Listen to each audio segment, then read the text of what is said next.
За энэ тээврийн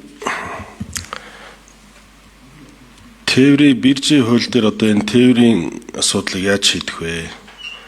Одоо ингээд бид нэг өдөрт нэг айл дампуурч явахыг бол үгүйсэхгүй шүү. Тэр 350 сая төгрөгөөр бол автомашин авцсан. Тэгээ автомашин одоо явах ямар ч боломжгүй. Яагаад тэгэхээр биржийн хуулиар хамгийн бага үнийг гадаадын компани өгдөг. Өг нь өөр арга байхгүй. Тийм ашиггүй үнээр явахгүй. Тэгээ энийг одоо энэ хуулиар яаж шийдэх вэ? Энэ дээр гарц гаргалгаа хэлээч. За дараагийн асуулт нь бол энэ төлбөрийн тэнцэл дээр нефтэд одоо хэдийн мөнгө гадагшаа гарч байна. Хүнсэн дээр хэд байна. За биржийн хууль гарснаас хойш тээвэр дээр хэдэн төгрөг одоо гадагшаа гарч байна вэ? Энийг тооцоог хэлээч. Миний сонссноор 600 сая доллар гарсан. Тэр Монгол тээвэрчдийн авах байсан орлого 600 сая доллар гэсэн ийм зүйл сонслоо. Энэ дээр хариулаач. За ажлын хэсгийн 5 дугаар микрофон нэй.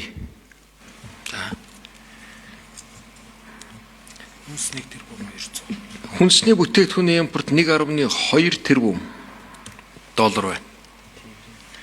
Шатах тусал материалын импорт 2.1 тэрбум доллар байна.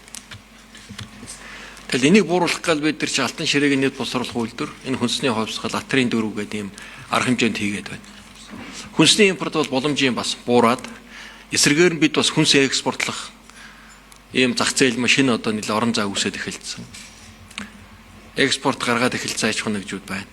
Ялангуяа махан дээр бид нар чинь сүүлийн 3 жил одоо ингээд 300-аас дээш сая долларын мах экспортлдог болчихлоо. Яг тухайн тэр тээвэртэй холбоотой асуудлыг хуулиар шийднэхээр нэг одоо ямар хуулиар шийдмээр юм бэ? Танд ямар арга ухаан байна? Энэ дээрээ та санал бодлоо гаргаад бүгдээрээ орон нутгийн сонгогдсон гишүүдтэй хамтраад нэг арга ухаан олон доо.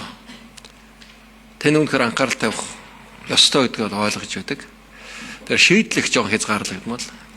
Тендер зарлцсан байдаг. Бага үнэтэй аж ахуйн нэгжүүд тээвэр хийгээд байдаг. Одоо үнэтэй хийлэг гэлтэй биш. Тэгэх юм их үнэтэй тээвэр үнэтэй болж нөгөө нүүрсний маань өршөлтөх чадвар унчих гад байдаг.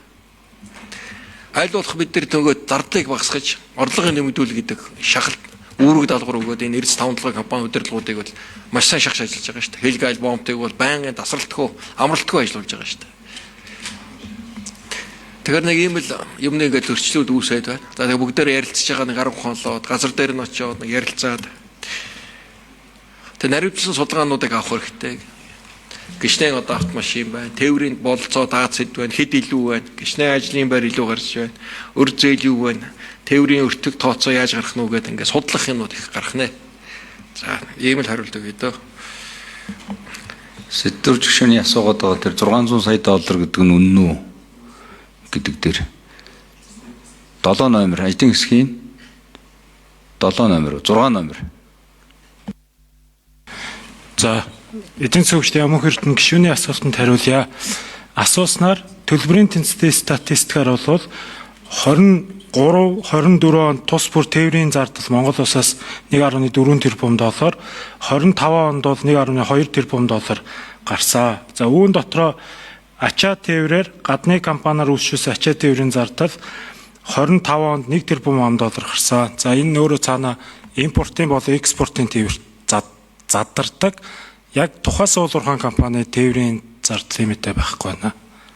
Яг энэ зүйл асуугаад өмнө говьт одоо хятад жолоочтой тээвэр явахгүй байгааг би мэдээлэлтэй байгаа шүү дээ.